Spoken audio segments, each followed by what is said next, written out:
roses too. I see them bloom for me and you. And I think to myself,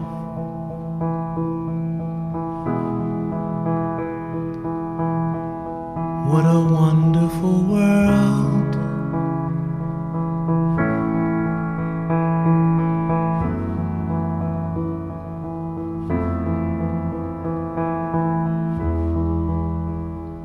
I see skies of blue and clouds of white, the bright blessed day and the dark sacred night. And I think to myself,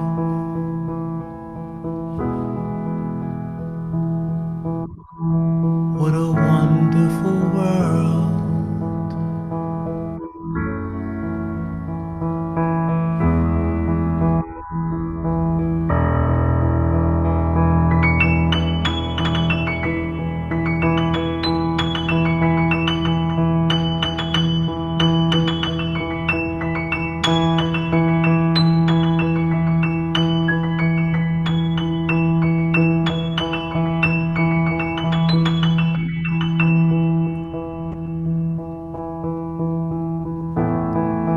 The colors of the rainbow,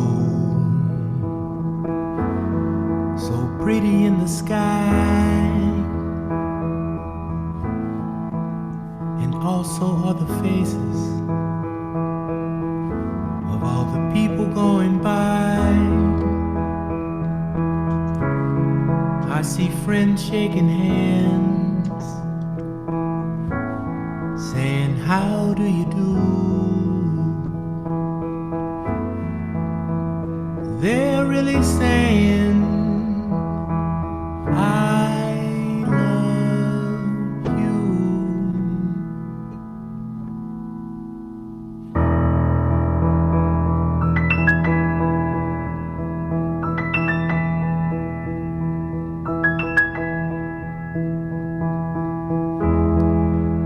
I hear babies cry,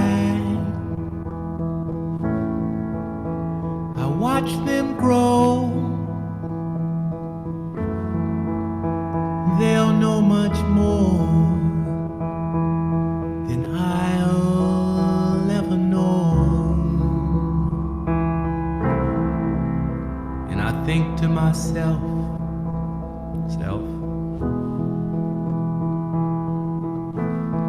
what a wonderful world.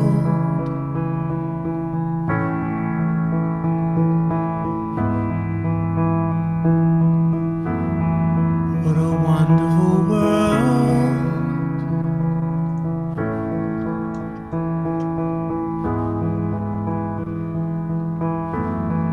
What a wonderful world. What a wonderful world.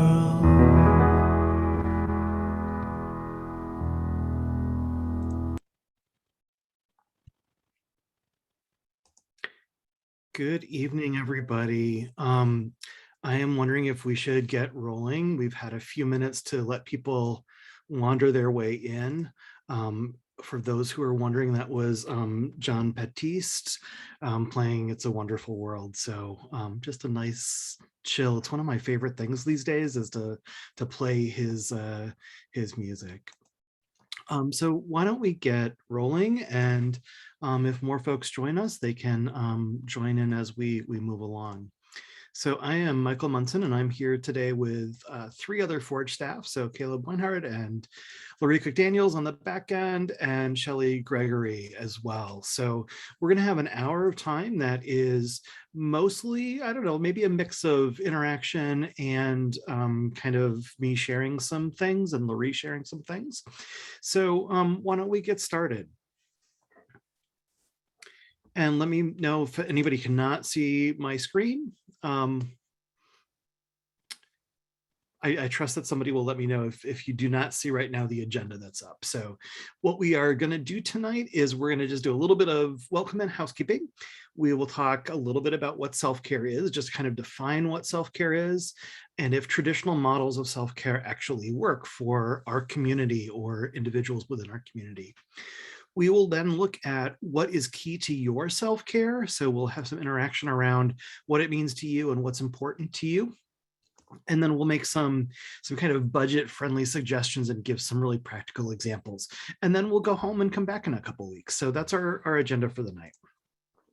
How we're going to interact tonight is in a couple of different ways. Right now, we have everybody muted just so that it kind of avoids some of that background sound. So we're going to be asking folks to interact through the chat, which many of you have found. If y'all want to say hello in the chat, that would be cool. And the other way that we're going to interact tonight is through Google Draw. So it'll be obvious when we get there, but you may want to have, if you're at a computer, have a web browser open, or if you have a phone and you have a computer as well, you may want to also have both of those things on for when we get to that point. I want to encourage folks to take care of yourself, which seems like kind of a weird and interesting thing to say tonight when we are talking about self-care. So please do take care of yourself. We are recording tonight, so if you want to listen again later, we will have it back up and available for people to listen to probably within a day or two. The interaction that I'm going to encourage folks to do is obviously totally optional. So again, if part of taking care of yourself means to not participate, that is totally good. And I wanted to let folks know we've been kind of dormant for a little bit.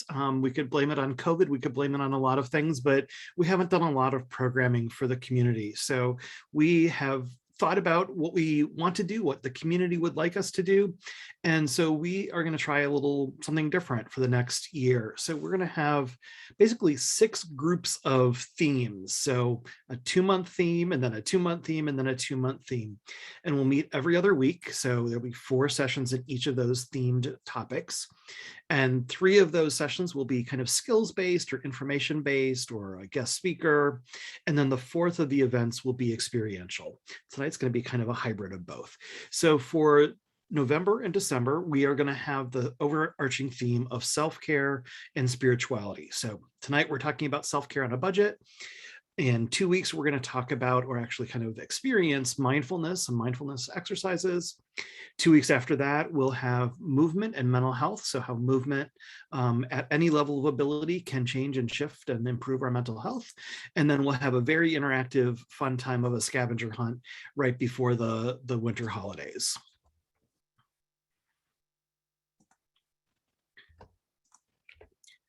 So let's start by talking about what self-care is. I'm sure that we can all think of something, and we're going to share a little bit about what we all view as self-care. But I wanted to start with a quote from Brené Brown. So many of you know about the author Brené Brown, who has written several books, has done a lot of research on guilt and shame and vulnerability, and also about self-care and self-love. And this quote says, what we don't need in the midst of struggle is shame for being human.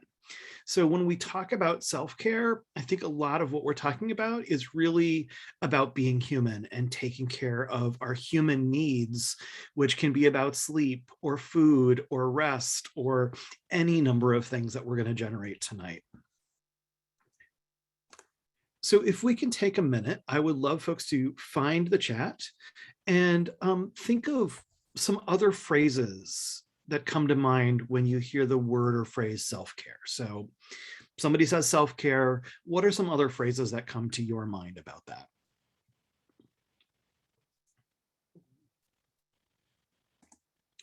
Mental Health Day. What else comes to mind? I think we all have some kind of an image in our head about it.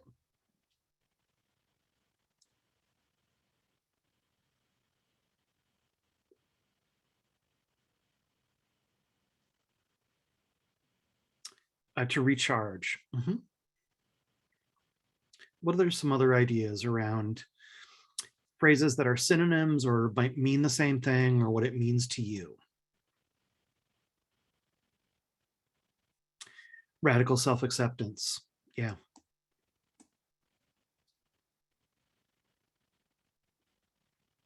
Treating yourself well. Mhm.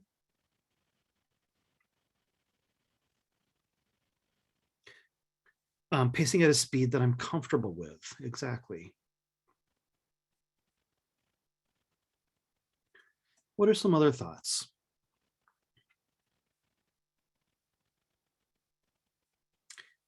Let me offer a slightly different question. So, okay, so somebody's saying fun activities. Excellent. Yep. So you can continue to think about synonyms if you'd like, or you could think about how would you describe self-care. So if you were going to tell somebody who didn't know what self-care was, what kinds of things would you tell them? They might be part of the list that you already made, but what else could you tell them?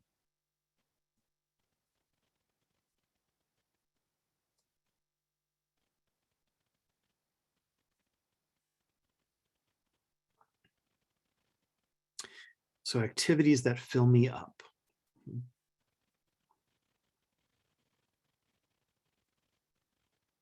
Self-respect. Exactly.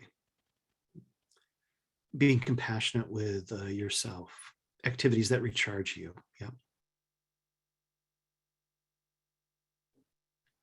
How else would you describe self-care? There are definitely no right or wrong answers with this at all. Listening to your body. Excellent. Mhm. Setting boundaries and keeping them. Activities that take care of your physical, emotional, mental, and spiritual needs. Yeah, those are all great things. Yeah. Other ideas before we move on? Being honest with yourself in the moment, taking care of your inner child. Those are great. Those are great. Yeah, excellent. So I wanted to go back to Brene Brown for a second, and she's a prolific writer, and I'm going to encourage folks to keep on looking in the chat and taking in what people are saying in the chat as well.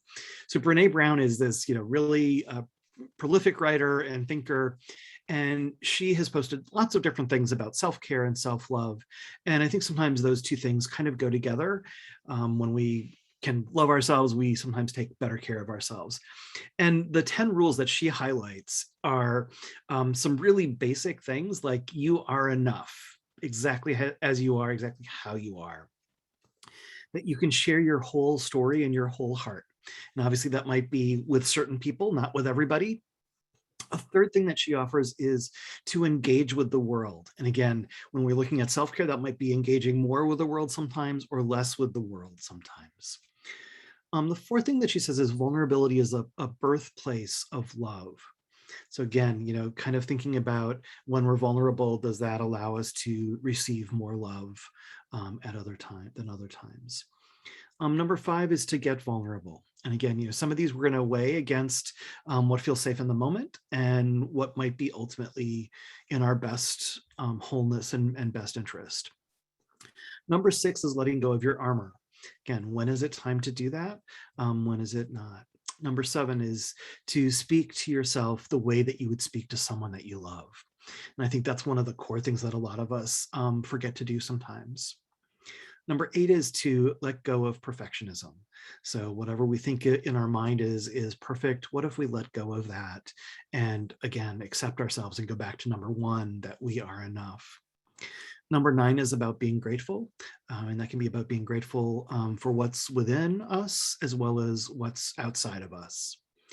And number 10 for her is to practice authenticity. So this was just one set of lists that I thought might be useful because it's not oftentimes talked about. We oftentimes hear about things that don't necessarily relate to many of us.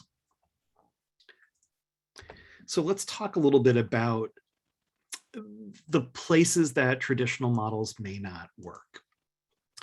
So for trans and non-binary folks, sometimes we feel really strained by so many factors and so many hardships that we have going on that it might be really hard to prioritize or afford or engage in practices that foster kindness towards ourselves.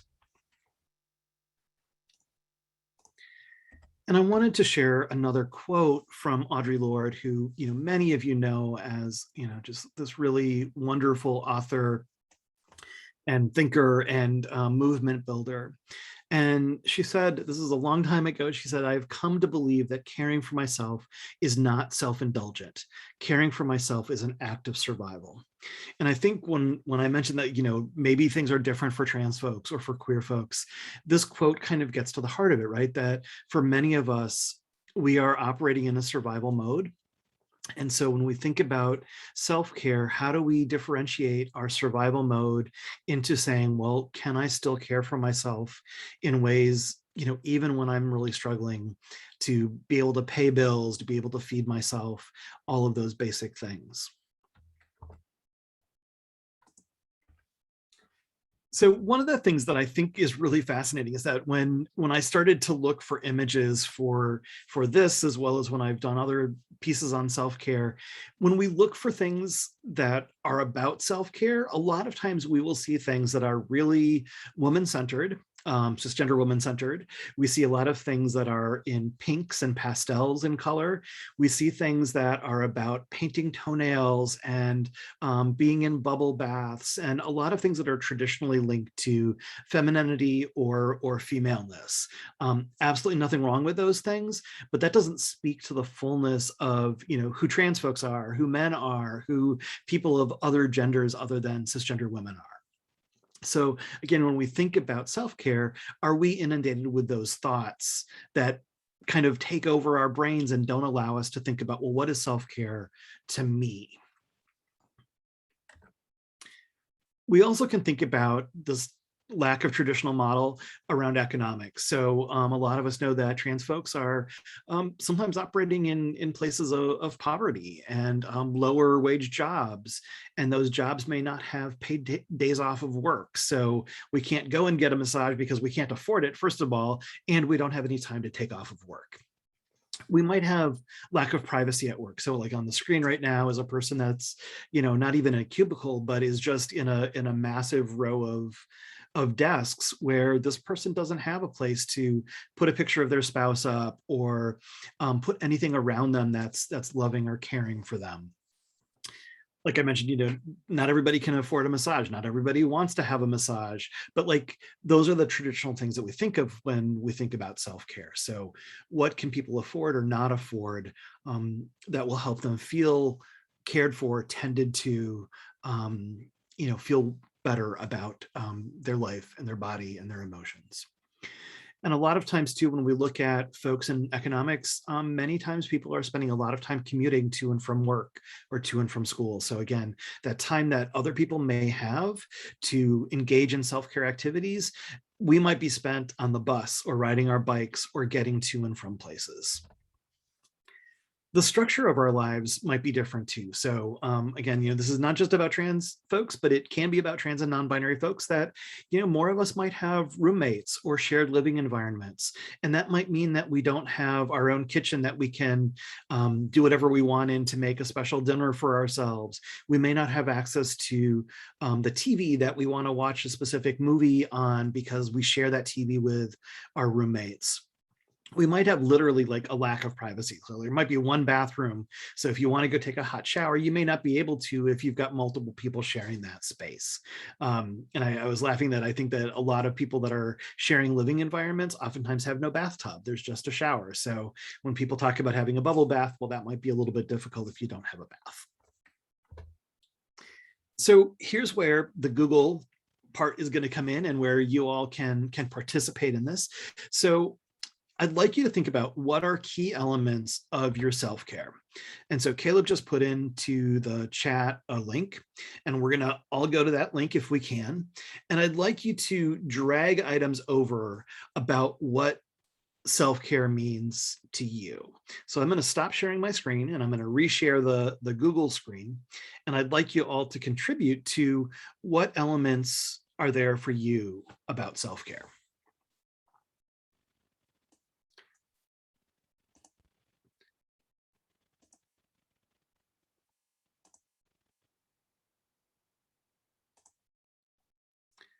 Okay, so if folks can see the screen that I just changed to, you can literally just grab one of these squares or circles and start typing what self-care elements are key to you.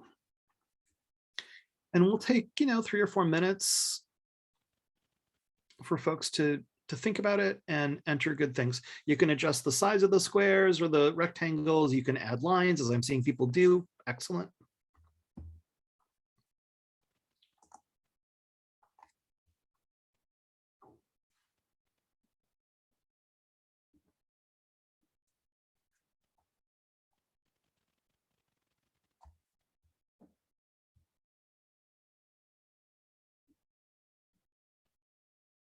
Excellent, people. That's really great.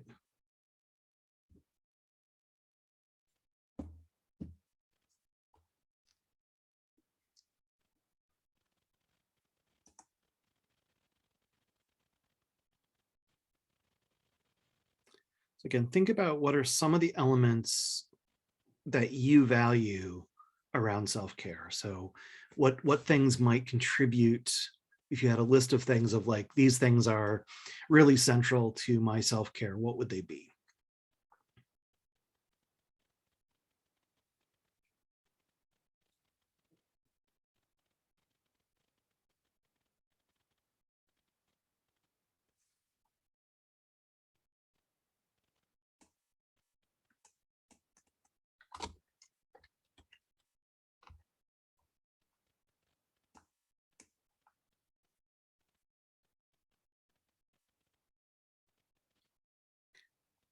And as you're thinking about things that are important to you, you can look around and see what some other folks have written.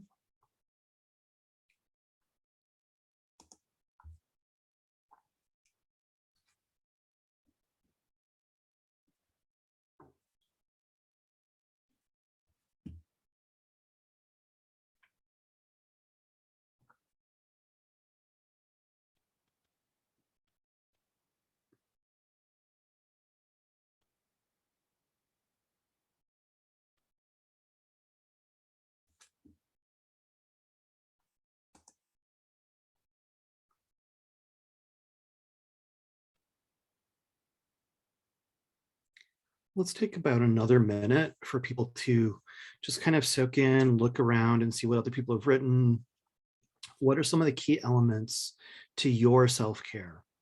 Things that are important to you.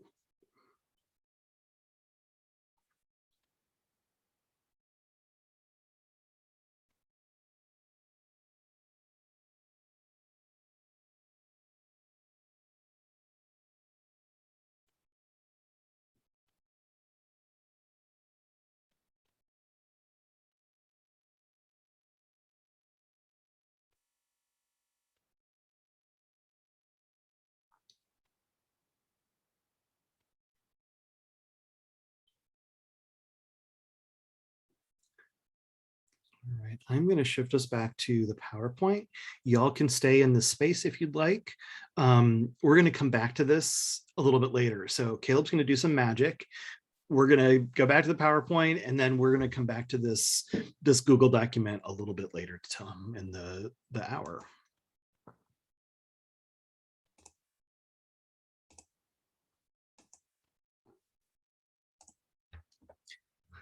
So I wanted to share a little bit about the intersections around disability and collective care and self-care. And a lot of folks, a lot of us in the trans community are living with health conditions at disproportionate rates than our non-trans peers. And one of the things that tends to play out as is that when folks are living with disabilities or chronic medical conditions, some of the things that we do every day, some people might think are luxuries. So if folks live with chronic fatigue and need a lot more sleep, some folks that don't live with disabilities might think, well, why is that person sleeping so much? Or they're being so luxurious in their amount of time that they sleep. When the reality is that folks that live with disabilities are just doing the bare minimum of what they need oftentimes to try to just be able to function in the world. And sometimes that's not even possible. So I wanted to share with folks a quote from Leo Lakshmi, who really talks a lot about this concept of collective care and care work. And they wrote an incredible book called Care Work, which I encourage folks to read. It's just fantastic. So let me share this quote with you, and then I want to share a section of a video from Leah. So the quote says, "It's not about it's not about self-care, it's about collective care. Collective care means shifting our organizations to be ones where people feel fine if they get sick, cry, have needs, start late because the bus broke down, move slower, ones where there's food at meetings, people work from home, and those aren't things that we apologize for. It is the way we do work which centers disabled femme of color ways of being in the world, where many of us have often worked from our sick beds, our kids' beds, and our too crazy to go out today beds, where we actually care for each other and don't leave each other behind, which is what we started with, right? And so, they're definitely talking about this way. This is referencing an organization, but we can look at that as our communities as well, where it's okay to be sick. It's okay to cry. It's okay to have days where we are kind of batshit crazy and we literally can't get out of bed because our minds are so distressed.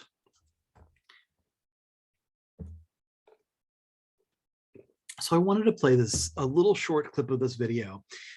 Lakshmi is speaking at a disability rights justice, all of those things together conference, and they are reading a section of their book. So this is just the introduction or the acknowledgements of what she's sharing. So let me play this for you. Excuse me.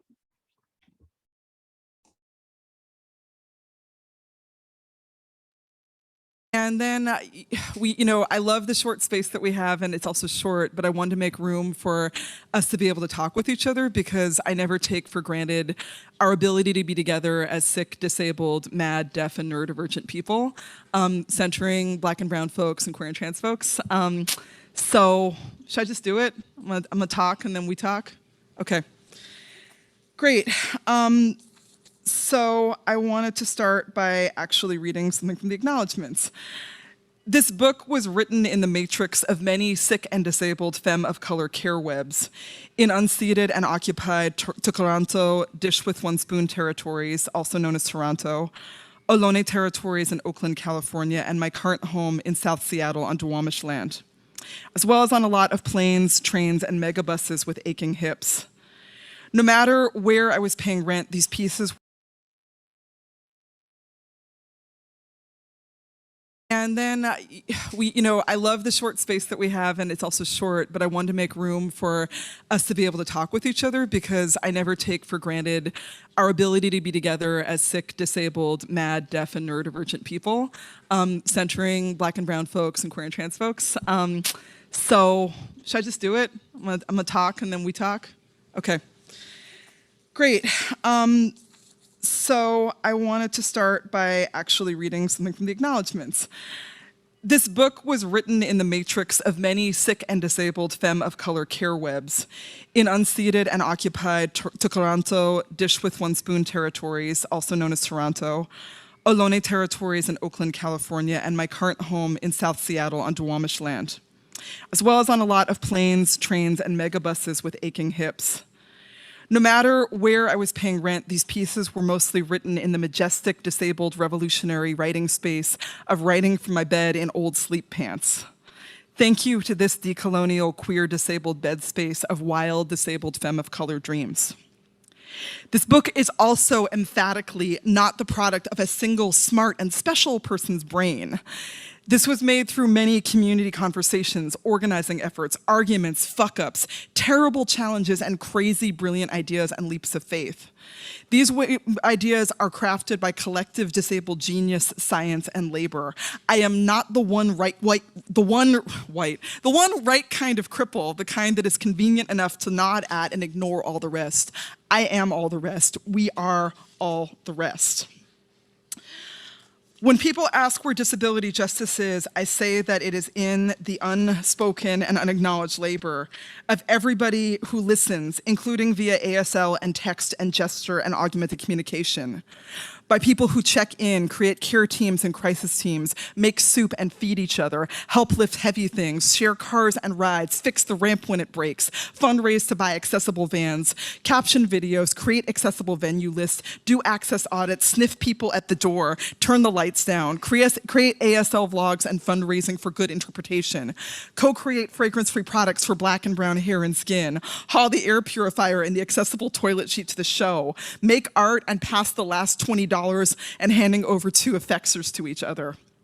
We are the Crips who show up through vomit, level 9 pain days, nervous breakdowns, neurotypical and oddest depression, and inaccessible transit.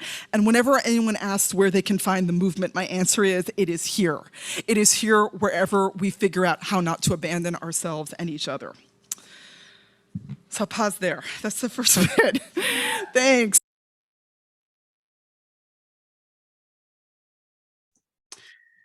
So some of you might wonder, like, what the heck does that have to do with self-care? And I'm hoping that you saw some of what Leah was talking about, which is that for some of us, for a lot of us, self-care is dependent and interrelated to community care, to care that's provided by others, care that's done in collaboration with others. So it's really hard to separate that out, especially when folks are living with disabilities. Folks are really challenged to meet their own needs. So if you have not picked up one of Leah Lakshmi's books, I encourage you to pick up Care Work. It's a really incredible book. So we're going to review and talk a little bit about self-care on a budget. And we're going to do so through talking a little bit about our 5 senses, and then give you some ideas that are, maybe different, maybe not, than what you are already doing. So when we look at 5 senses and just kind of think through what we can do, and again, these are the things that we can do for free. These are the things that we can do without costing us hardly any money, maybe a little tiny bit of money. But a lot of times when people think of like smells and aromatherapy, obviously some folks can't smell, some folks don't want to have or can't tolerate smells. But for those who want to use aromatherapy, we don't have to do things like go out and buy expensive essential oils. We can do things like brewing coffee and having a ritual of brewing coffee, or baking cookies, or doing things that literally enliven our sense of smell or taste by the everyday things that we can do. And we can say to ourselves, we can remind ourselves that these are things about self-care. We can do things like go out into the outside. Right now, for many of us, it's fall. Many of us, there's a lot of fallen leaves that are out there, and they smell absolutely delicious and wonderful. At least to me, they do. So can we go outside and do that? Can we take a shower and have our favorite shampoo, or even our regular shampoo, and just really take in those senses of what that is? Can we eat a chocolate bar and have it be eaten at that one little teeny bit at a time? So maybe some extra Halloween candy, and just, again, what is it like to savor that and really allow that to sink in? I was thinking about touch and how a lot of us during the pandemic have not had enough touch with other people, let alone with ourselves. And I've been thinking a lot about how so many people really enjoy things like weighted blankets, or things that kind of self-hug us. And weighted blankets, if you've tried to price them, are really, really expensive. But we can all do things like make sleep eye masks, for example, that are weighted, by simple things like using a pillowcase and rice or dried beans to put in it. And it's a really, really, really cheap way to make that weighted sensation, either like something that we lay on our chest, something that we put around our neck, something we put over our eyes. We can do lots of other touch-based things too, but again, some of those tap into the the common things that a lot of us know about. We can think about things like sound. So again, we don't have to have a fancy stereo system. We don't have to go to a concert or a play to hear something. We can, again, walk out our front door and maybe hear the trees that are rustling, and really be mindful of that and take that in a soothing, self-caring way. I know many of us right now are using our phones as big radios, basically. So we have access to music at the touch of our fingers. And many of us have access to, smartphones that can allow us to listen to podcasts. So we can tune out or check in, depending on which way you want to do it, and listen to those things again for free. When we look at sight, we don't have to go to a museum. We don't have to go to, again, a fancy concert or a movie or something that costs money. We can find a tree. We can find a body of water. We can find a neighbor's house that we especially like and go spend time with it. The neighbors might think it's creepy, so you may not want to sit out in front of the neighbor's house for too long, but we can find things that are comforting and that we enjoy being with and looking at. And sometimes what we might enjoy looking at is the inside of our dark closet where there's no visible light. I wanted to bring up, one of the things which is not really about a sense, but is about doing things for others. And that seems a little bit oxymoronic about how is that self-care, but a lot of times we feel better about ourselves when we can help other people, when we can bring some people, leftover foods, or like if we make too much food, bring them some food, or run errands for them, or just do old-fashioned things like, dropping somebody a postcard and putting it in their mailbox, or putting a however many cents stamp on it and mailing it off to them. One of the other things that I think gets lost in a lot of self-care discussions too is around play. So what happens when we get down on our hands and knees, if we're able to, with our pets and rub their bellies and, and play with our pets? Can we do the same thing with humans if we want to interact with humans?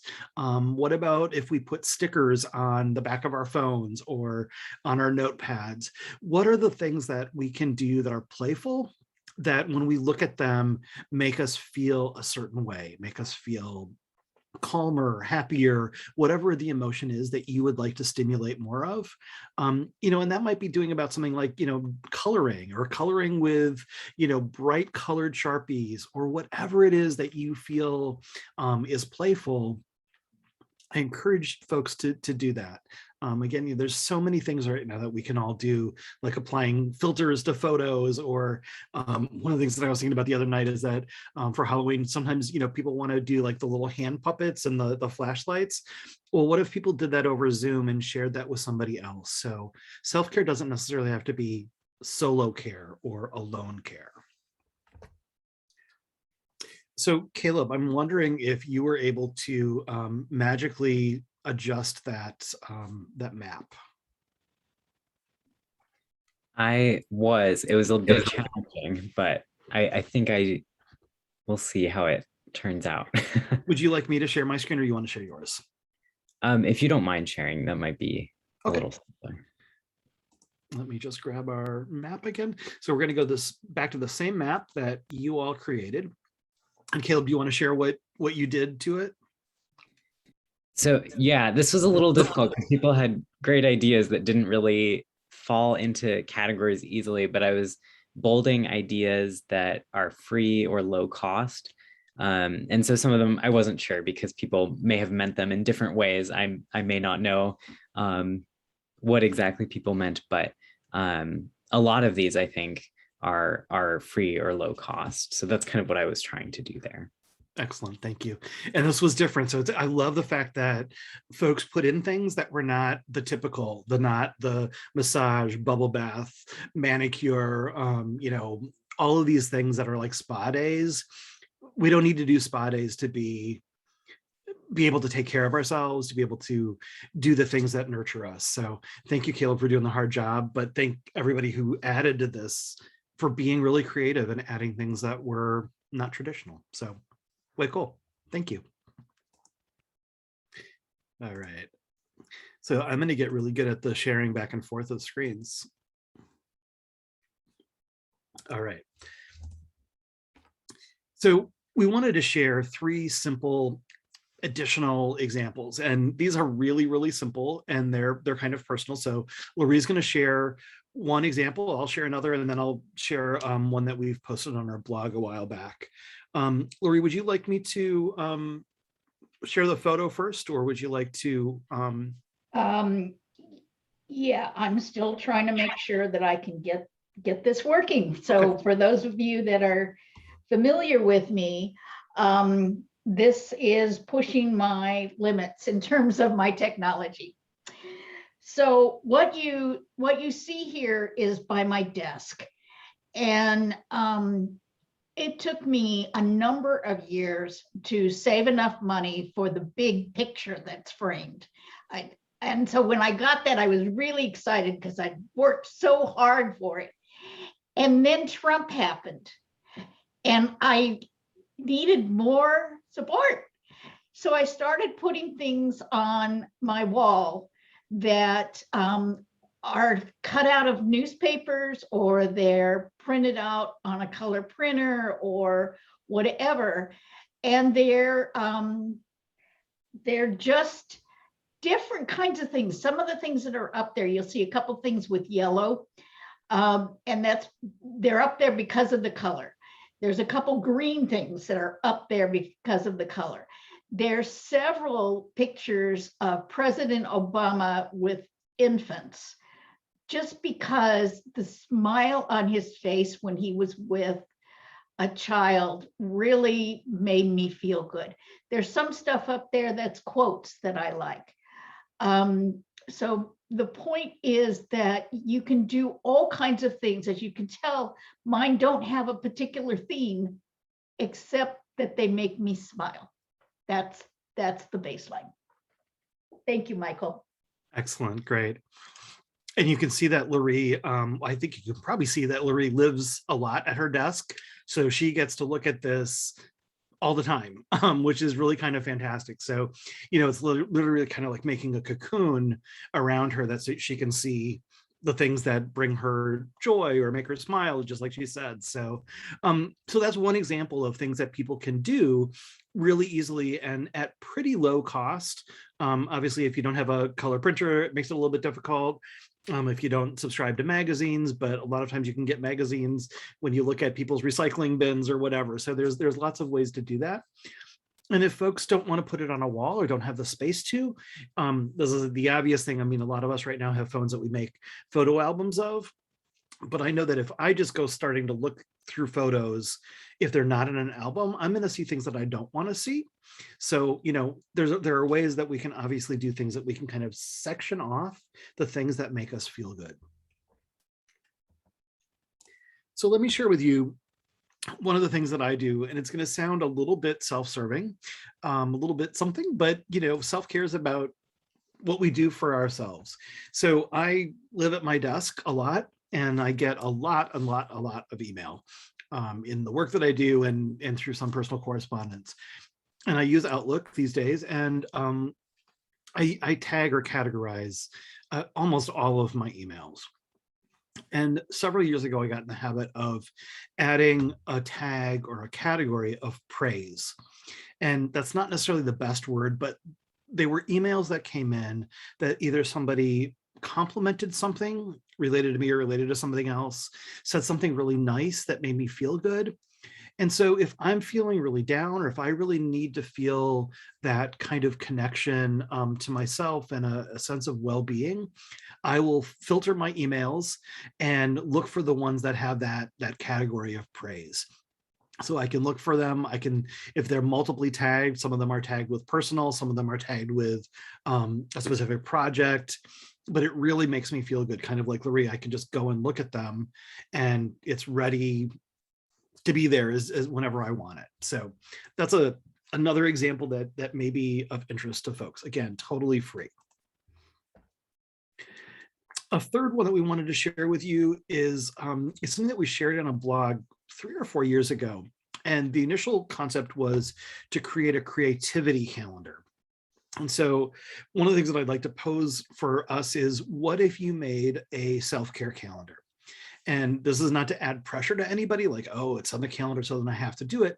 But a lot of times we don't make time for taking care of ourselves if it's not scheduled someplace. And it doesn't have to be scheduled by the exact minute or the time. But some of those things that you generated when we did the mind map, maybe some things that you would want to put on a calendar or have as a list of reminders that you keep next to your bedside or keep on your bathroom mirror.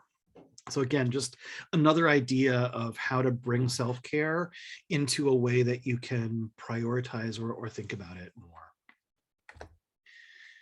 So before we wrap up for the night, we were going to try to keep things to an hour tonight, and I think we are actually going to do that, which is super.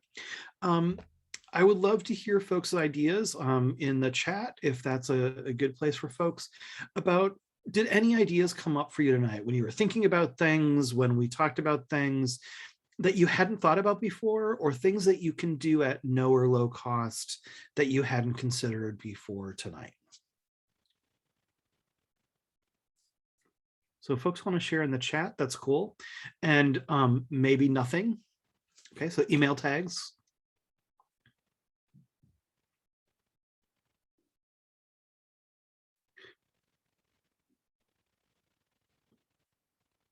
I know this was really basic, and so it might have been too cursory, too simplistic. So someone else was writing, putting up pictures of healthy plants and positive politicians. Excellent. Mm-hmm.